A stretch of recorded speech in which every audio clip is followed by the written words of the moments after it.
There is some sort of ritualistic bragging right that oh, I only slept 6 hours or I only slept 3 hours, and it's simply not true. And when someone tells you that they can, don't believe it. If I'm in a match and I'm intense and I'm hunched over the keyboard for a while and the muscles that have just been sitting cold, tightening, are now woken up. If you start moving, the entire body is a system that can shift energy immediately, getting the brain to produce chemicals that change the way that we think and feel. Namaste, welcome to Us and Wellness podcast, Mr. Mike. So happy to have you here. Great. Thanks for having me, Maddie. I'm really excited to talk about it's something I've been passionate about for my whole career is focused on, to a certain extent, performance and getting better at things that you want to get better at in a way that holistically makes you perform better, but feel better, happier, healthier. Like I want to improve everything in my life, and I want that for my athletes, my clients, and people that come to me for service. So, thanks for having me here. Amazing. So, to start about, what do you think? Why wellness is the new meta for gamers? Wow, short and sweet. Well, I like to look at performance from a lens often in traditional sports. So whether you play basketball, you're a skier, you're a rock climber, you're a professional, you spend so many years perfecting your craft and getting, developing the skills and the talents, and you're competitive, and you want the biggest advantage that you can have to be competitive at that, especially if you're going to make a living at it, or if you're going to be an Olympian, or if you're going to go to Worlds and League of Legends. Like, you need as much competitive advantage as you possibly can get. And it matter the better you get, the more those little details matter. Now, in traditional sports, it's impossible to ski or rock climb or to play tennis or hockey 12 hours a day. It's impossible to do that for 5 hours a day. But when you're trying to get better at, you know, name the video game, anything, it can't, just from a philosophical, theoretical idea, you can't possibly do that by playing as much as you possibly can. It just doesn't work. We know in many ways that people burn out doing anything from being a lawyer or a parent or a high-level video game player. Burnout happens to everybody when you do too much for too long. So taking those two examples, it only makes sense to try and get better at your craft by doing as much as you possibly can until it gets in the way.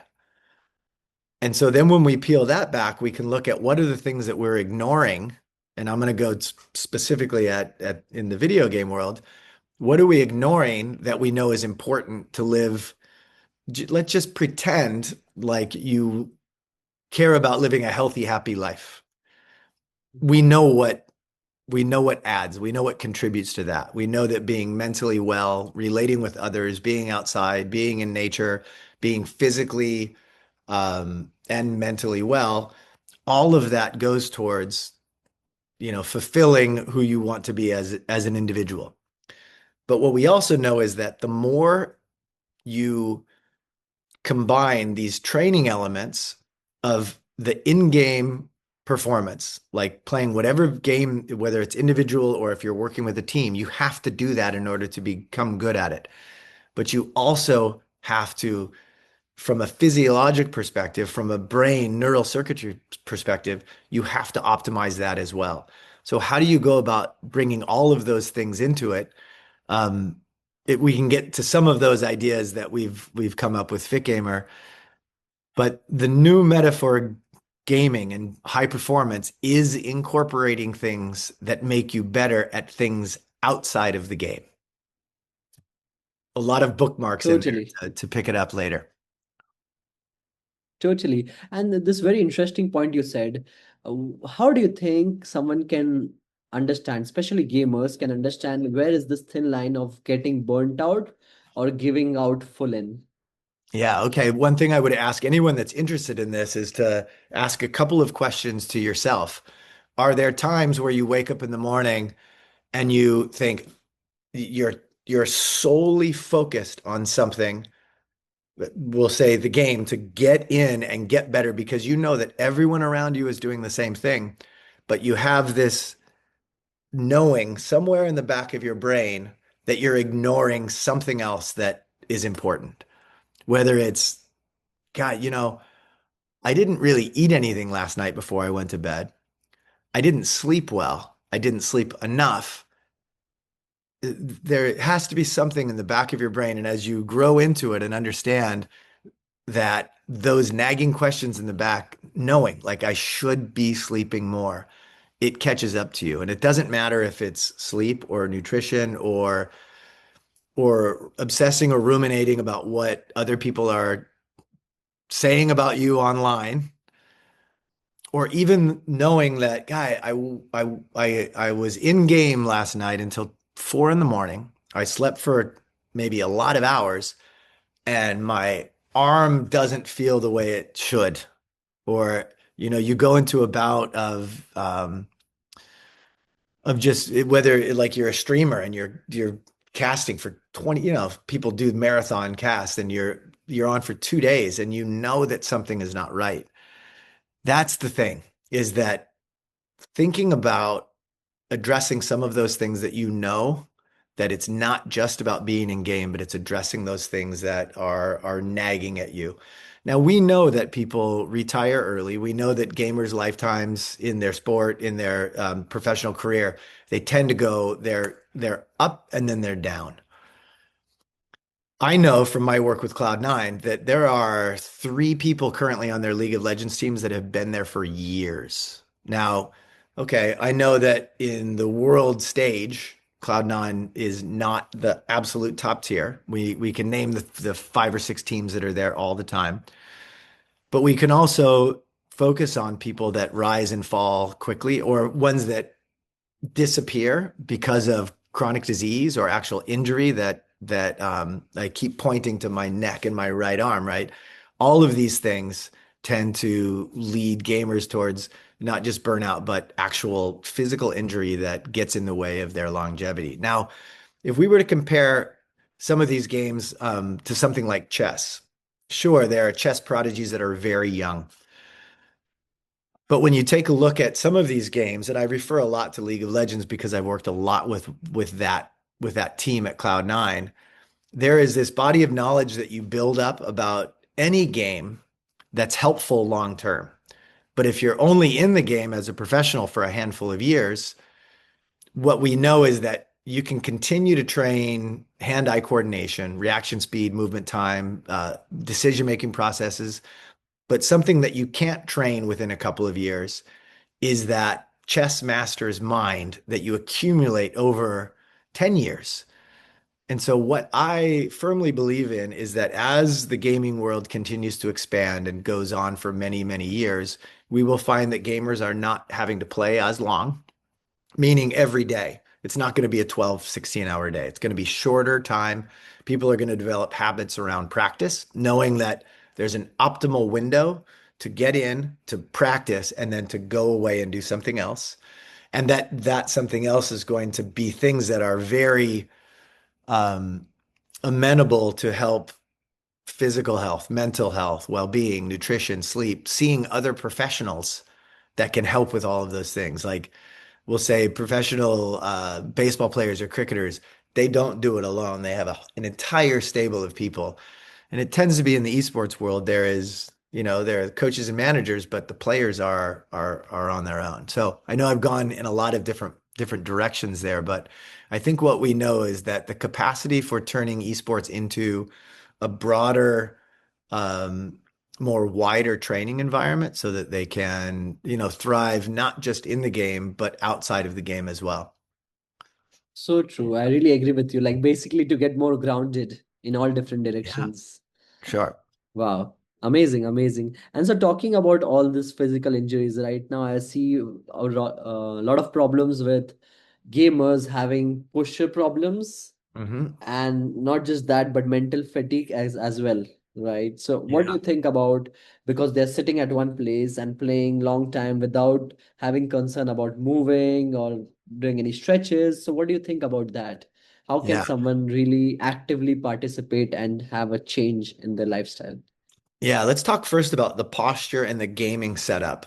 Like, so Blabber is a jungler for Cloud9's League of Legends, and he basically sits almost over his computer. The players with that style, the monitor is shifted back and he's on top of it. How do you think he would feel if a physical therapist or someone that's professional in ergonomics and design set up his station to say, okay, now play like this? It wouldn't work. No. Right? So instead of coming in, in the same way that it wouldn't work to try and adjust, well, I'll use Michael Phelps as a swimmer. No one's going to go in and try and change his mechanics. It would be silly. Instead, what we've done with these video game players is instead of working to change their position, their posture, we build a posture that is stable and strong, a core that is engaged and on by squatting, deadlifting, doing cleans and snatches, Olympic weightlifting, as well as any of the movements that you'd see in a professional football or rugby team, right? So sled pushing, pull-ups, push-ups, things that are physically exhausting so that in a workout that takes, we'll say 20 to 45 minutes, the posture improves in a squat and a deadlift. And so that translates itself over to positioning at the keyboard. Now, if I'm in a match and I'm intense and I'm hunched over the keyboard for a while, I know that I can move away, or I know that these players can move away and they can do some squats, they can do some stretches that put them in a more relaxed state of being so that when they come back to the game, they can find those positions again. Now, in terms of sitting all the time, like I stand all day. So I'm going to do this just for a moment. Um, if if you're in game for 25 minutes to 45 minutes, you have to stand up. Like the fact that I was sitting down in a chair right now for about 30 minutes, I start to get sore from that. So we have a series of quick drills. One of them is just bouncing around like this. So imagine you're in game for 30 minutes. You have to go to the bathroom, you have to grab something to eat.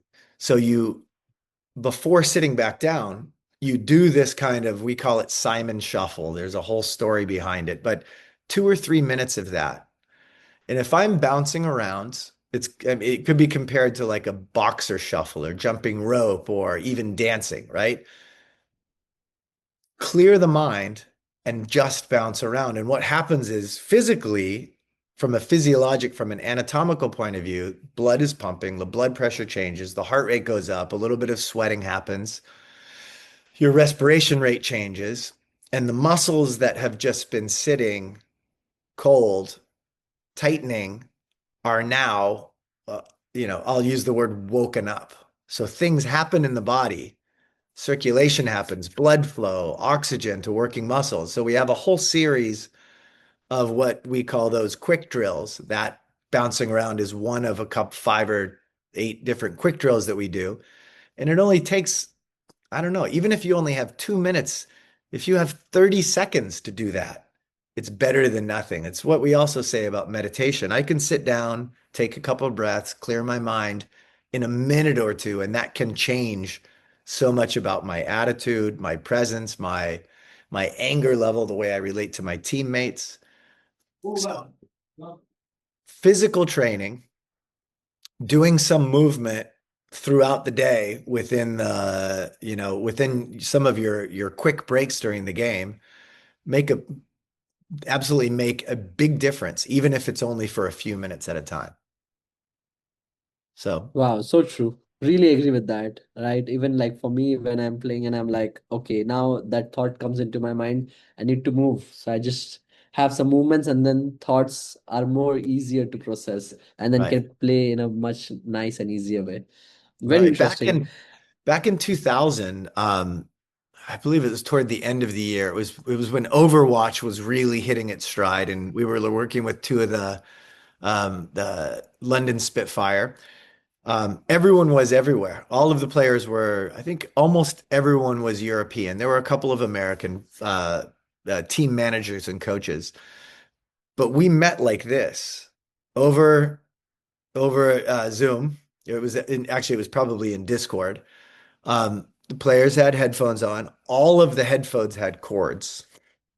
So we did full exercise programs with players that they'd squat, push weights over their head, the entire program for weeks. It was actually probably 2 months long. We met daily. We'd meet and talk about nutrition. We'd do a 20 or 30-minute workout. We did some yoga. We did some meditation. We had some mental performance specialists who specialized in video game playing, particularly team games, would go in and talk with the players. So we met online. I'd say 6, 7 weeks into this, one of our physical coaches said to the players, like, so, we're doing all this movement. We don't get a lot of feedback. We're just doing the movement. No, some of the screens were on, many of them were off. His question was, how is this going? It's tough to get, we're not in person and we're used to being in person. And one of the players said, well, I've noticed that I sleep a lot better. And when we meet, I'm actually like I sleep, I don't remember exactly what he says, but I sleep through the night. Another guy goes, come to think of it, in the last 2 months, I've lost 8 kilos. We're like, what? Wow. Like he never would have mentioned it. This is a guy whose screen was turned off all the time. I didn't know what he looked like. So I wouldn't have known to see that physical change in him. Like, oh my God, you've lost 8 kilos. He like, why didn't you tell us that? And he goes, well, I just figured I'm eating. No, what did he say? He goes, I started losing weight. And so I figured I might as well stop eating like crap all day. So I stopped drinking soda and I stopped eating chips. Wow. Of course, when energy and movement goes up, even if it's movement that you think is not impressive, like standing up and bouncing around, if I put 2 minutes of that together, I'm going to say even 3 times a day, that's 6 minutes of movement that wasn't there. If you combine that with some intake change, nutrition or diet change, and I'm not talking about anything big, if you drink, uh, you know, 64 ounces of soda a day and you cut back to 32, that is a massive reduction in the energy that you're taking in, and you're putting more energy out. Things start to change. And when things start to change, you start to get this success that feeds on more success. So it's like you run with when things are going good, just keep doing the right thing and they even go better. So that's to address a couple of those things that you asked about. So true, so true. Thank you for adding the nutrition bit of it because a lot of Mm. people then they say, ah, we are not getting the results. We are doing everything physically, but then now you cover up that gap between what you intake because that's very important, right? Amazing. So I have now some rapid fire questions. So Mike, you've spent years in CrossFit and sports medicine. What was the biggest cultural shock you experienced when you started working with pro gamers at Cloud9? Wow. Is that they were really no different than anyone else. Wow. The moment that someone understood that they could make a change physically, we'll say, because most of that was physical, they were they were just as successful as anyone else, which is important because a lot of them, when I started showing up, they were like, even some of them said, I've never been good at this. It, it worked for everyone. It absolutely worked for everyone. Amazing. So the next question is, many gamers think fitness is just about looking good, but how does physical wellness actually translate to better aim, faster reaction times, or better decision making in the game? Yeah, I'll say this, that one of our players that lost over 100 pounds when we asked him about this, it was in an interview. I said to him, what's been the biggest change? And I thought he was going to say, oh, I look good, or I feel good, or look, I lost over 100 pounds. He didn't mention it. He said, all of this physical work helps my brain in the game. And that's it. Like another player and very similar who lost, almost, he lost a lot of weight, didn't talk about the physical, didn't talk about looking different. He talked about the fact that he no longer questioned his in-game decisions because he was mentally clear. He said that he was an in-game leader. Um, he could make a decision, and if the decision in the game resulted in something bad happening, it was like, forget it. Next, let's move on. When previously he always always second guessed his decisions. He could move on and just make a decision. So two guys that lost a lot of weight really focused on the mental performance that they gained from physical changes. So true. And fun fact, like talking about myself, I also lost 27 kilos. Kilo. And yes, and that transformation that I had, of course, as you said, it's more than physical. What I started to think in my head is got a lot of clarity on the things that I want to do. And the things, my Wow. decisions took time to, it's quicker. I was very fast. So really, Yeah, really, very really good. interesting. Now, let me ask you a quick 15-second. What was the first change that you made that led to all of those other successes? Can you pinpoint one thing that you changed first? The first one would be my eating habits. Okay, so you I started with, stopped eating lot of carbs, Mhm. fries, sodas, everything eliminated. And then the last meal that I would have is 6 p.m. in the evening rather than late in the nights. So I started to do intermediate fasting. And the second thing that was very impactful for me personally was physical workouts. So 1 hour of treadmill in the morning, 1 hour in the evening. Okay. These You two went. things, kaboom. That's good. And so that's a double blast. That's great. That's huge. Congratulations. Amazing. Thank you so much. So we talk a lot about gamers' neck. What is one health issue gamers are ignoring that will bite them in the next 5 years? I think they're ignoring holistic physical health, the entire body. I think what ends up happening is you start chasing problems as they happen. One side of the neck, one wrist, one elbow, the lower back. The body is a whole unit, and we can actually do things in the gym that strengthen the entire system rather than chasing problems. So we consider the type of work that we do with players to be more of a prehabilitation of the entire body, to add strength. Like when I work with someone to strengthen their body, it's not give them a dumbbell to strengthen this specific muscle. It's the entire body as a whole. So most of the workouts that we do are full body compound movements. So players might say, "Oh, what muscle does this work?" Well, it's a deadlift.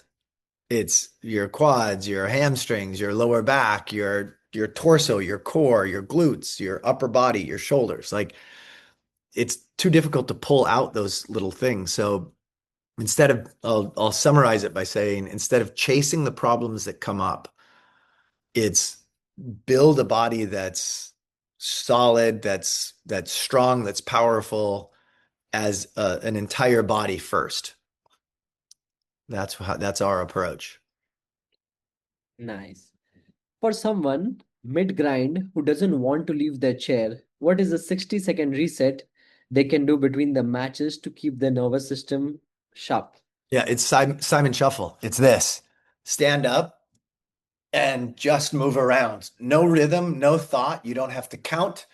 You don't have to you can change it up any way you want. For people that can't stand or don't stand up, like if you're in a wheelchair, it's the same thing, but literally just this. So if I'm bouncing around and moving, I can't possibly think about what happened before. It's being in the moment to clear your mind. I compare it to this old toy called an Etch-a-Sketch, which is this little thing that you draw pictures on. And in order to clear the screen, you have to shake it. And when you shake it hard, it's back at zero. So it's taking this chaotic mind that's blaming others or yourself or thinking too far in the future or worrying about something that happened in the past and completely coming into the present by just bouncing around. Like you don't need tools, you don't need equipment. You just get up and in 30 seconds, if you do that for 30 seconds, you stop, freeze, and you feel the energy flowing through the body. It's there. You've just awakened it. If you have 2 minutes to do it, then do it for 2 minutes. Very So simple, true. So really true. effective. Wow, it just reminds me of my childhood, right? I think a lot of people right now they are living and forgetting about their childhood, right? Like if we can come back to our own playfulness, I think Right. life gets Movement. easier and easier. Yeah, Movement. you see little kids, they get up off the ground and they start spinning around in circles just to feel what it's like to move in space. Yeah, that's very true. This idea that if you start moving, the entire body is a system that can shift energy immediately. And if you're on a call and having an argument with somebody and you put it down, you walk out and back, you do any kind of movement, the energy shifts, the brain starts doing something different. And so much of movement is getting the brain to produce chemicals that change the way that we think and feel. So that happens in the short term. It also, we know, happens in the long term also. Right. So true. So true. So esports is 90% mental. How does your background in experiential education help players handle tilt or high pressure tournament movements? Yeah, God, I can think of like 10 different things to talk about. It pops I up so feel you. much. But I think we go back to one of the things that has been an important part of the player's lifestyle at Cloud9 is that when you sign a contract at Cloud9, you are required to do physical activity. Like it's part of the job. Just like if part of my job is taking out the trash, if I'm working at a restaurant or cleaning dishes, like it's part of the job. And it's for some people, they don't want to do it when they show up, but they get the benefits that happen as well. The other part is being outside. So the owner of the team, when he meets with anyone to have a meeting, it's always on a walk and it's always outside. So there's always something physical going outside. The sun is shining, you're getting light on your skin and in your eyes to help set, your internal clock to prepare you to sleep. Um, so some of these things that, the whole idea of touching grass, like I haven't touched grass for 3 days, like that's become a thing that just needs to be flipped on its head because we know that by having bare feet in the grass, there's this exchange of ions that happens that taking people out of nature changes the way we interact with other people. So walks outside, talking with other people, being in nature, all of these things help work together to create a mental state that is prepared to go in and practice. Like a bad dinner, lack of sleep, being on the phone, scrolling, reading about the bad news that people are talking about you is kind of the exact opposite. So flipping all of that stuff on its head and doing things that we know that are helpful for a solid mental state. I think we can set ourselves up for success like that. But so many players go on, like say a social media, they'll turn off their social media for a week and report how much better they feel when they just tune out the entire crowd and background and think about how I mean, everyone can do that. And I think at some point should, just to kind of figure out the shifts that happen. So true. Very true. I think a lot of things that you told goes back to basics, which is very important for everyone to look at. For sure. Yeah. So pro gamers used to retire at 23. Do you Yeah. think we can extend a pro careers to 35 or 40 using the same principles you use for CrossFit? Yeah, 100%. Without a doubt. I've touched on it a little earlier, and it's that the body of knowledge that a professional gamer in any of the games has, like you develop a sense of what's going to happen, of what teammates do, of the way the other team is going to react to certain situations. And even if players slightly lose their ability to react I mean, clearly it's milliseconds, but if you lose that as you turn 30 or get older, I mean, and I don't know that you do, it's not guaranteed that you do, but what you gain in all of those other domains, the way you interact with other players, the way you're a leader on the team, your decision-making pattern, just this this body of experience that a veteran player can impart on younger players coming in.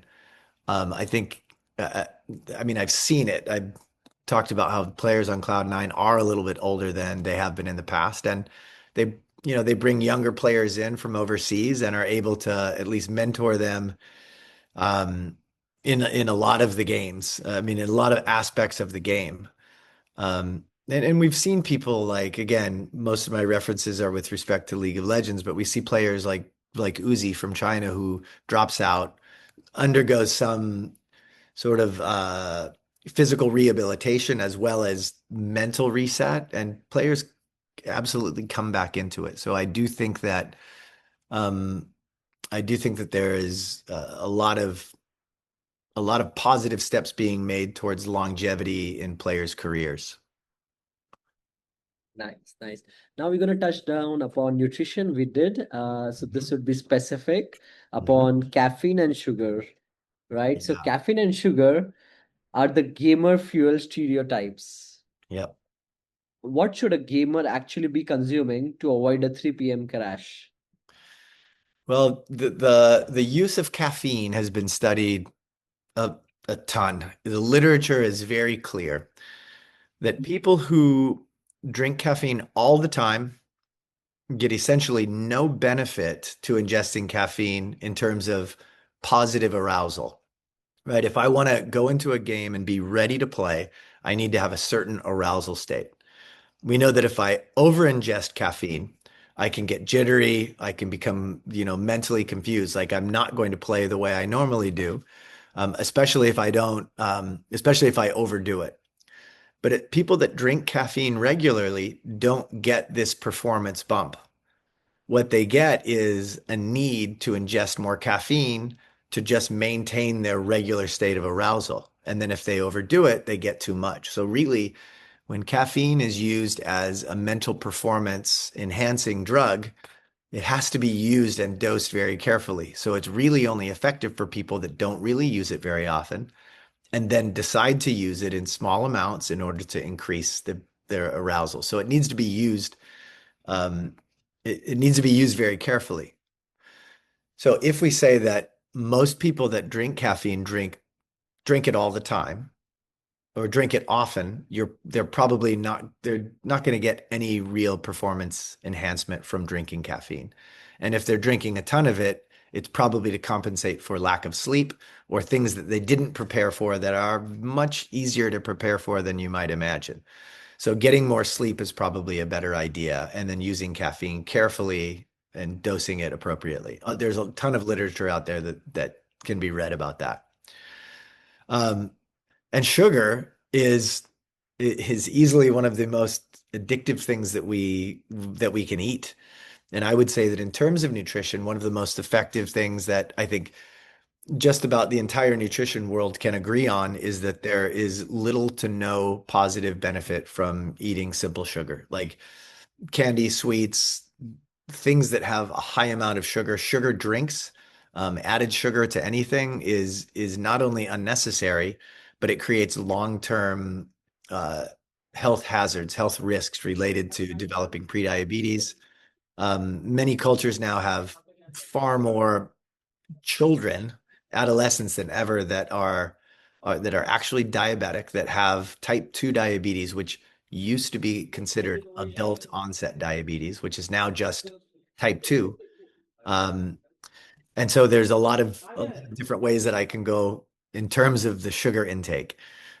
People can take in too much sugar in between matches, like trying to hype up and get ready, and the energy rise and then concomitant drop in energy is so difficult to manage. And in order to see that firsthand, take a look at a child that eats too much candy at a birthday party.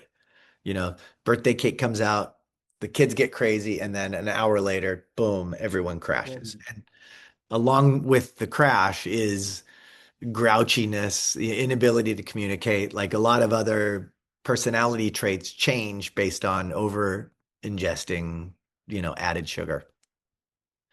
So both of them, neither of them are, I'll say neither of them are necessary. And in fact, the sugar part is is harmful. So true, very well said. If you could redesign a standard gaming room for maximum wellness, what's the first thing you would change? Beside the chair, of course. God, I think it needs to be accessible to all of the things that I need to move and to be outside. So, some gaming areas are in high-rise buildings where if you're on the 15th floor, like this existed at Worlds in New York City. So they were staying and practicing in, I don't know, maybe it was on the eighth floor of a high-rise building. So how did they get outside in order just to get fresh air? Well, the answer is no one went outside, which is a problem. So I would say the proximity to being outdoors quickly and being able to have access to a space where you can actually move around and be physically active. So what I've encouraged players to do, Cloud9 still runs a very traditional gaming style house where they're in a house with a garage gym. So you can walk out of the gaming room 20 feet, you're in the garage space where you can hang on a pull-up bar, where you can get on an exercise bike. And if you're out there, oftentimes you'll see players talking on the phone in a break, riding an exercise bike, just getting a little bit of exercise to blank out a little bit. The garage is open, so they're looking out into, a blue sky. LA has a lot of blue sky weather all the time. And so I think that's what it would be. I wouldn't want to interrupt anybody's traditional gaming space, and it's an important thing to know is that when non-gamers come into an environment and try to change sleep, change environments, like, oh, you shouldn't use these chairs. Well, they want to use those chairs. So don't take away a chair to put in something else that you think is more comfortable. If they want to be in a dark room playing, do it. Like that's like saying, I don't want to change the cleats that a footballer is wearing. I mean that's something that is very specific to them. But I would say access to outside, access to an exercise space, and probably, if it's a professional team, you should have someone cooking for you that knows how to make healthy food that you like eating, which is important. People aren't going to sustain nutrition or a diet that doesn't taste good. Um, that's important. So true. Thank you so much for telling that, because I think without compromising on what you like to eat, how you like to be, and not changing those basics is very important so that they can be in their full comfort zone and rock it. Yep. So you have taught in the US, Thailand, and India. What's one universal wellness habit you think every young gamer should be taught before they go pro? Uh, this one's very tough because go to bed early and wake up early. It doesn't fit. I Wow. understand it doesn't fit into the gamer's lifestyle. And it's okay that it doesn't. So my lifestyle is that I go to bed early and I wake up early every day because I have to be at the gym and people are there early. And so the important thing that I would say is I'm not going to tell you to be in bed at 9 p.m. That's something for But me, I do 10 p.m. I do every day. that's helpful. And I think what I'm going to say is not that a 21-year-old gamer should go to bed at a certain time, but it should be consistent and it should be, and now I'm going to say 9 hours. I'm going to say 9 hours because if I say nine, they're going to make it eight. If I say eight, you're going to make it seven. And what's been consistently shown is that there is some sort of, I don't know, ritualistic bragging right as a teenager. I know in the United States that no, I only slept 6 hours, or I only slept 3 hours, or I can, even more incorrect is I can survive on five or whatever the number is. And it's simply not true. There's a very small percentage, and it's not even, it's low single digits. I'm going to say 5%. I'm making that number up. Just there's a very low percentage of people that can function at a high capacity on very little sleep. And when someone tells you that they can, don't believe it. It's not helpful to think, oh, wow, they can do it, so maybe I can. Get 9 hours of sleep and get it at a consistent time. So if you know that you need to be up until 2 in the morning because that's when the server has the best players that you can play against, then stay up until 2. But you have to organize your day so that you can sleep 9 hours and make it consistent. Don't do it Monday through Friday and then change it on Saturday and Sunday. My sleep habits are consistent enough that often I can wake up within a few minutes of my alarm without even, I set it just in case because I get up very early. Um, but because of that consistency, because of the routine, um, that's what the body really thrives on. It's the duration and quality, but the routine helps you sleep better and it helps you develop a habit, just a routine instead of, you know, 2 in the morning, Monday through Friday, 6 in the morning on the weekends. It doesn't work. So consistency in sleep habits is an important thing. I really love the way you say consistency. And the second bit of it, I'd love to pull the string and talk more about it. When you talk about number of hours, right? I've seen some people generally in life, they meditate as well, Mhm. and they do professionally. They are an athlete, they are an artist, or they are a gamer. And then if they meditate, then I've seen that they need less amount of sleep. And I would love to know your opinions for that. Yeah, I think generally yes, that can be true. Now I think uh, I would say before someone starts to alter the nighttime sleep and drop in, I'm going to say napping. Napping is different than meditation, but those are two different tools that can be used to help supplement sleep. Before either one of those, before you change the nighttime routine, I think you need to develop a meditation practice that you know works for you, that's consistent, that is successful, and that you know is something that's working. And then, I mean, our meditation teacher for our family um, says that this 18-minute meditation that we do is, I mean, it counts for hours of sleep. Now, Exactly. I'm not going to say, now, this is the way some people will play the game. Okay, I'll sleep 4 hours at night, and then I'll do two 18 meditations in a day. That's 4 plus 2 plus 2, that's 8 hours. Whenever you start seeing yourself playing games with something like that, I think be careful. So get 9 hours of sleep, develop a meditation program, and then at some point you can start to, okay, maybe 9 hours is too much. Then you start adjusting things. I think that's a good way to do it. But I do wholly agree with you that meditation practice is developing that consistent practice is invaluable. Amazing. So, this is our first Ascend Wellness podcast. If a viewer does only one thing differently tomorrow morning to improve their health and their gameplay, what is that one thing? Okay, I'm going to load this up with it sounds like one thing, but you realize it's going to be three Okay, let's go for three. or something, maybe just two.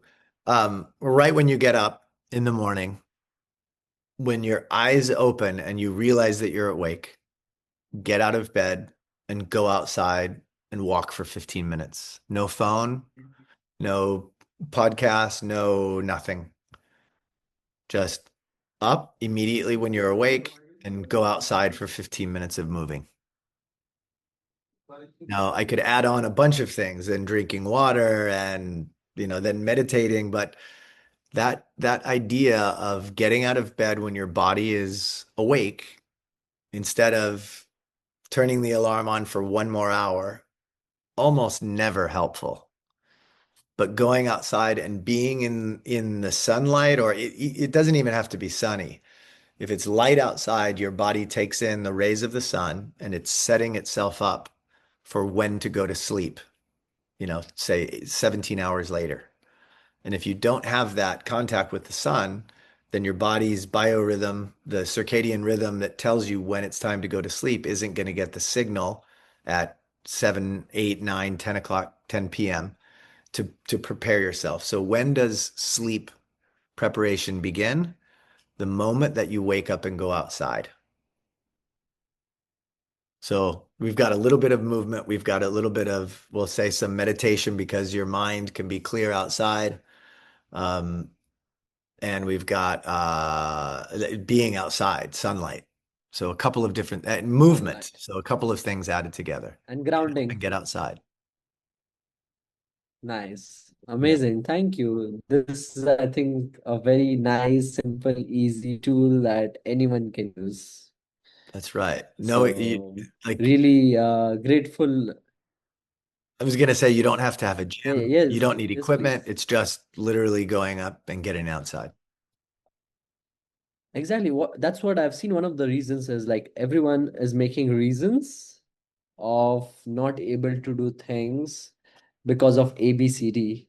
So, what about that? What would you tell to the people or gamers or professionals or athletes or anyone who making those reasons first thing in the morning? How can they switch their mindset into the doing From rather than thinking and not from the doing? nutrition side, is that what you said?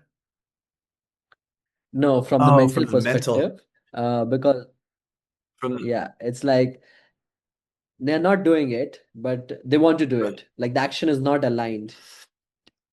making something as simple as possible, removing all barriers, right? Like, I mean, that's the it's right now, right now in my gym, the focus is trying to get people to go in the ocean.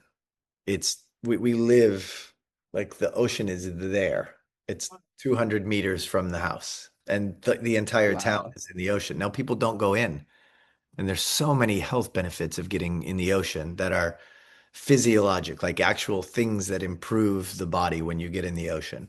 But there are other things like just state of mind when you take 15 minutes out of your day to do something that's for you, where you can't be on the phone, where you can't be arguing with other people, where it's the idea of when you're not thinking of all of these things, your mind has the ability to solve problems that you don't even know are going on, which is why, sometimes in the shower, you get out of the shower and you're like, I had this great idea. Well, it's because we're not thinking about anything. We're just doing something routine. So the challenge that we're doing is put together every day. It's just it's not negotiable. You will go in, you make the decision, and you do that. So make the thing so easy So that easy. so make it so easy. I'm going to now. I'm awake. I'm going to walk outside and go. And if it's, don't make it an hour. Maybe 15 minutes is too much. If it's I'm going to go to the end of that street and back, just things that are so easy that okay, I'm there. I'm at the end of the street. I might as well go do a little bit more. Right. That's a very good one. I remember as I used to sleep, I used to put the shoes next to my bed Yeah. so that I Right. can just tie them and go for running the next day. Yeah, for So, me, I put together my clothes for the next day, and oh it's yeah, there so that I don't have to, for some people it's putting your workout clothes in the car. So you get up and you go and then you change your clothes. Like it's just making all of the steps a little easier. amazing. Yeah, the idea that again, it ends with this special population of gamers. I mean, developing I've worked with so many different people that the establishment of putting together FitGamer, um, this audience of gamers is so wide that we wanted to make sure that we have a way that we can connect with gamers, that we can that we have, the app that people can have all of the things that were successful for Cloud9's teams available for people to use. So look up FitGamer and see what we have to offer. Amazing. And yeah, talking about FitGamer, I think it's a very, very cool and nice app. I've used it personally, and I feel the wide variety of exercises through mental, physical, nutrition, and really tracking things is Yep. really, I think, what we all are looking for in today's day and age. So thank you so much for that as well. Great. Okay. Thanks very much for the Amazing. conversation. I appreciate the questions. Super thankful and grateful for this beautiful conversation that has really helped me help all the gamers, all the corporate professionals, all the athletes, and so many more people about this little tricks, tips, and making life easier through wellness. So thank you so Mhm. much for all of this, Mike. Yeah. Thank you very much. Yes.